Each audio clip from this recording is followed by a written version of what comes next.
Hello guys, कैसे हैं आप। मैं आपकी टीचर पूनम शर्मा लेके आई हूँ आपके लिए 12th क्लास फ्लैमिंगो बुक से first poem My Mother at 66। Kamala Das. This poem has been written by Kamala Das.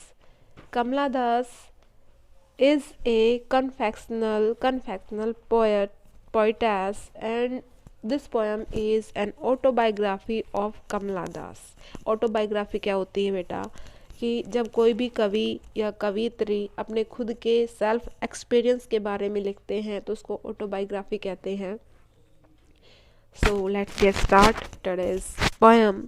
Driving from my parents' home to Kochi last Friday.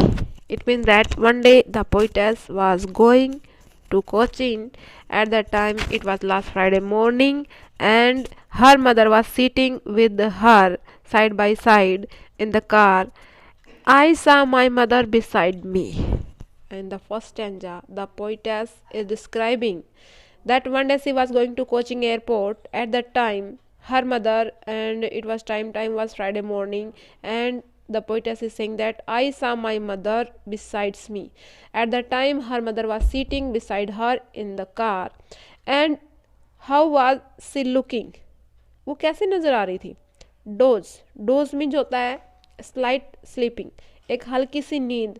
एक तरीके से हम कह सकते हैं ऊँघना, जैसे को ना तो वो अच्छे से नींद में हो, एक ऊँघना जिसको कहते हैं. एंड ओपन माउथ, उसकी जो माँ है उसका मुंह खुला हुआ है. हर फेस एकन एसन का मतलब होता है बेटा, एसन का मतलब होता है फील पेन, लाइक दैट. ऐसा लग रहा है कि जो उसकी माँ है वो अपनी बॉडी में थोड़ा सा एसन एसन आप ये भी कह सकते हो कि पेलनेस का होना, चेहरे के ऊपर डलनेस होना या कोई ग्लो का न होना. अब उसकी माता का जो फेस है वो पेल नज़र आ रहा है, एसन नज़र आ रहा है, जैसे कि उसके चेहरे पे कोई ग्लो ना हो. और सी इज़ डोजिंग, वो ऊँघ रही है. And she is open mouth, उसका जो मुंह है वो खुला हुआ है. Of a corpse. In this poem the poetess compares her mother's face with a corpse. Corpse का मतलब होता है बेटा डेड बॉडी. कहते हैं कि उसकी माता का जो चेहरा है वो ऐसा लगता है कि मानो किसी कोई मृत बॉडी हो, कोई मरा हुआ किसी का शरीर हो. यानी जैसे कि मरे हुए व्यक्ति के चेहरे के ऊपर कोई ग्लो नहीं होती है, कोई शाइनिंग नहीं होती है. And realised with pain. ऐसा लग रहा है कि उसकी जो माता है अपनी बॉडी में क्या फील कर रही है? पेन फील कर रही है. उसके बाद कह रहा है कि भाई, उसके बाद जो कवित्री है वो ये कह रही है that she was as old as. She is saying that she was as old as looked but soon. कहते हैं इतने सालों से वो उसको देखते आ रही है, वो एज इट इज़ नज़र आ रही है. ऐसा लग रहा है कि मानो काफ़ी लंबे समय से वो बीमार चल रही हो. कहते हैं जब से वो समझदार हुई है उसने अपनी माता को ऐसे ही, मतलब काफ़ी लंबे समय से ऐसे बीमार देखती आ रही है. Put that thought away and looked out at young. पहले एक बार इस जो पैरा है पहले वाला उसको फिर से देख लेते हैं यहाँ तक का सारा. कि one day the poetess was driving from her parents' home to Cochin last Friday. What was the time? It was last Friday morning, and the poetess was going to Cochin airport. At that time her mother was sitting beside her. Beside का मतलब होता है बगल में, साथ साथ बैठे हुए. And her mother was sitting beside her in the car. And what was the situation? The situation of her mother was that she was dozing, and she was open mouth, her face ashen like that. कहते हैं उसका चेहरा इतना पीला पड़ गया था, ऐसा लग रहा था. एसन का मतलब होता है पेल, ठीक है. पेल मानी विदाउट ग्लो. इतना पीला पड़ गया था, कोई ग्लो नहीं थी उसके चेहरे पे, जैसे कि एक डेड बॉडी के चेहरे पे होती है. एक डेड बॉडी की जो स्किन होती है वो डल हो जाती है, ऐसे डल सी नज़र आ रही थी. And realised with pain as if she is feeling pain in her body. That she was as old as she looked but soon. अब कहती कि उसने अपनी माता को स्टार्टिंग से ऐसे बूढ़ा नज़र आते हुए देखा है, यानी कि जब से वो समझदार हुई है उसकी माता कभी अच्छे से ठीक रही नहीं. फिर अचानक से क्या होता है देखो. सडनली व्हाट हैपन, अचानक से see that thought away, put that thought away. कहते हैं उसकी जो विचार है वो अचानक से चेंज हो जाते हैं. And looked out at a young trees sprinting. बेटा स्प्रिंटिंग का मतलब होता है, यहाँ पर स्प्रिंटिंग का मतलब होता है रनिंग फास्ट। कहते हैं कि अब वो जो फर्स्ट पैरा है, जो फर्स्ट स्टेंजा है, उसके अंदर जो पोइटेस है उसके दिमाग में नेगेटिविटी आ रही है, ऐसे विचार आ रहे हैं कि भाई उसकी जो माता है बिल्कुल कमज़ोर हो चुकी है, बूढ़ी हो चुकी है, ऐसा लग रहा है कि मानो वो सी इज़ नियर टू डेथ, वो मृत्यु के नज़दीक आ गई हो या मरने वाली हो। उसके बाद कहता है अचानक उसके विचार जो है वो चेंज हो जाते हैं। And looked out at the young trees, अचानक से वो बाहर अपनी माता के विचार से अपना दिमाग चेंज करती है, नेगेटिविटी से पॉजिटिविटी की तरफ जाती है। और उसने बाहर देखा, what did she look outside of the window of the car की खिड़की के बाहर देखती है तो उसने क्या देखा, there are some trees sprinting. Sprinting माने होता है रनिंग फास्ट, ठीक है, रनिंग फास्ट, तेजी से जो दौड़ते हुए नजर आना, running fast. The merry children, merry होता है हैप्पी चिल्ड्रन, स्पिलिंग माने होता है कमिंग आउट। कहते कि अचानक से उसने देखा कुछ बच्चे हैं वो जो खुशी से बाहर दौड़ते घरों से बाहर निकल रहे हैं, जो हरे भरे पेड़ हैं वो दौड़ते हुए नजर आ रहे हैं आउट ऑफ देयर होम्स, यानी कि जो हरे भरे पेड़ हैं वो कार से बाहर दौड़ते नजर आ रहे हैं। जनरली आपने देखा होगा जब भी आप किसी व्हीकल में बैठते हो, ट्रेन में बैठते हो, गाड़ी में बैठते हो, कहीं भी बैठते हो, किसी व्हीकल्स के अंदर बैठते हो, at that time you find that the trees are looking running, कैसे दौड़ते हुए नजर आते हैं। द मैरिड चिल्ड्रन स्पेलिंग का मतलब होता है कमिंग आउट। कहते हैं बच्चे खुशी से बाहर दौड़ घरों से बाहर निकलते हुए नजर आ रहे हैं, but after the airport security check. अब कहते हैं कि जो फर्स्ट स्टेंजा है उसके अंदर कवित्री अपनी माता की कंडीशन के बारे में बता रही है, वो उसके बारे में वॉरिड हो रही है, और उसके जस्ट बाद ही वो उस नेगेटिविटी को अपने दिमाग से, उस आइडिया को निकाल के बाहर देखती तो वहाँ का ब्यूटी ऑफ नेचर के बारे में एक्सप्लेनेशन करती है। यहाँ पर जो ट्रीज स्प्रिंटिंग है उसका बड़े सुंदर तरीके से वर्णन किया गया है।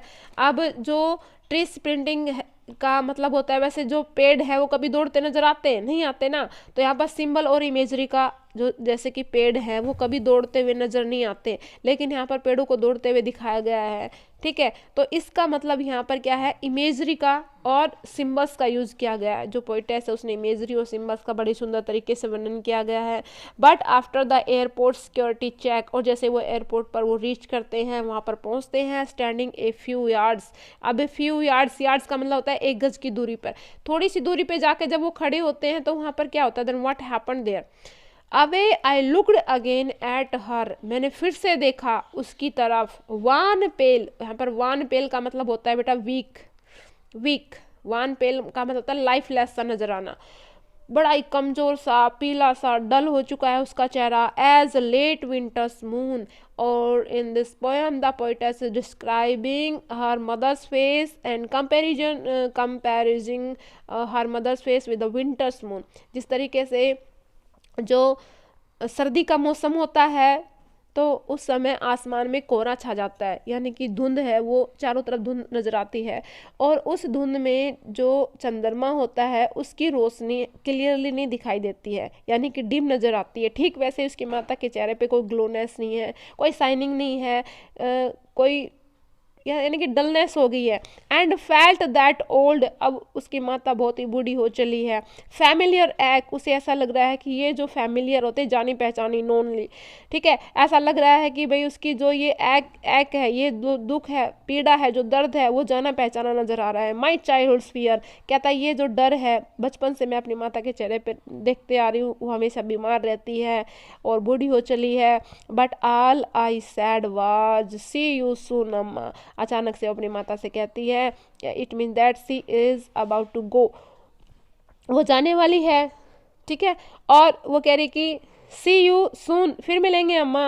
All I did was smile smile and smile, कहते कि और इस तरीके से वो स्माइल करते हुए नजर आती है और अपनी माता को कहती है बाय अम्मा, फिर मिलेंगे। अब इसके अंदर जो पोइटेस है उसने बड़े सुंदर तरीके से लिटरेरी डिवाइसेस का यूज़ किया है। तो कौन कौन से लिटरेरी डिवाइसेस हैं वो हम यहाँ पर यूज़ करने वाले हैं, यहीं से ले लीजिएगा। एक हमारा है सिमिली, ठीक है, सॉरी सिमिली नहीं है, स्माइल स्माइल स्माइल।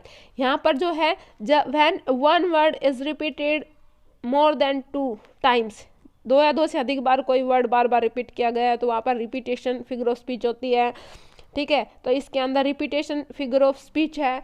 और दूसरा आप यहाँ पर रिपीटेशन के अलावा एक यहाँ पर है एज वर्ड यूज हुआ है। देखो बेटा, as a late winter's moon, जैसे एज, सच, लाइक वर्ड्स, जैसे एज और लाइक वर्ड्स जहाँ पर यूज होते हैं वहाँ पर सिमिली होती है, तो यहाँ पर सिमिली है, ठीक है। और ये जो है रिपीटेशन है, ठीक है, रिपीटेशन है, फिगर ऑफ स्पीच है, यहाँ पर सिमिली का यूज किया गया है। और इसके अलावा आप देख सकते हो एक यहाँ पर है, ये जो वर्ड है ट्रीज प्रिंटिंग, यहाँ पर सिंबल्स और इमेजरी का यूज हुआ है, यानी कि इमेजरी क्या होती है, कल्पना करना, इमेजिनेशन करना, तो यहाँ पर इमेजरी का यूज हुआ है।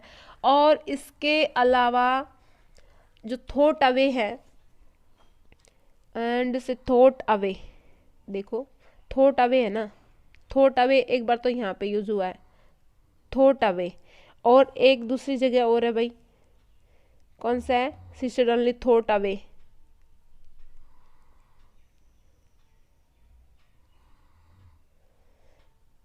जो थॉट अवे है वो दो जगह पर यूज हुआ है कि दो बार, and thought away, put that thought away, उसके अंदर भी क्या है, रिपीटेशन है। और उसके बाद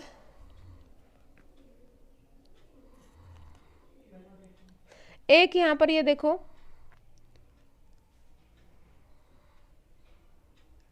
लाइक वर्ड यूज हो रहा है, लाइक, तो यहाँ पर भी क्या है, सिमिली है। what do you mean by simile figure of speech? There is a comparison between two different things, and like or as word are used here that indicate that this is the simile। और एक यहाँ पर भी simile है, as word use हुआ है, okay. तो यहाँ पर क्या कौन सा हो गया हमारा, सिमिली लिटरेरी डिवाइस है, यहाँ पर भी सिमिली है, ओके। उसके बाद आप देख सकते हो एक हमारा यहाँ पर है मदर का और मॉर्निंग। अब इन दोनों के अंदर जो एम वर्ड है और माई के अंदर एम है, has been repeated again and again, so here the alliteration, यहाँ पर जो फिगर ऑफ स्पीच है वो है एलिट्रेशन का यूज हुआ है, ओके। और एक और आप यहाँ पर देख सकते हो कि यहाँ पर जो माउथ है और डोज है, इसके अंदर ओ वर्ड जो हमारा वोवल है उसका यहाँ यूज हुआ है, तो इसको आप एसोनेंस के रूप में यूज कर सकते हो, जो हमारा लिटरेरी डिवाइस है एसोनेंस, ठीक है। और उसके बाद ये हो गया है, थॉट अवे का हो गया था, this is the thought away, and another is, तो यहाँ पर ये हमारे लिटरेरी डिवाइसेस का यूज किया गया है। और विंटर्स मून है एक आपका, ये मेटाफर है, विंटर्स मून यानी कि सर्दी का चंद्रमा, तो यहाँ पर ये मेटाफर का यूज हुआ है, ओके। तो आई होप दैट आपको ये पोइट्री अच्छे से समझ में आ गई होगी। तो मेरे इस चैनल को लाइक कर दीजिएगा और सब्सक्राइब कर दीजिएगा और शेयर करना ना भूलिएगा। अगर आपको बाकी की वीडियो देखनी है तो डिस्क्रिप्शन बॉक्स में जाके देख लीजिएगा।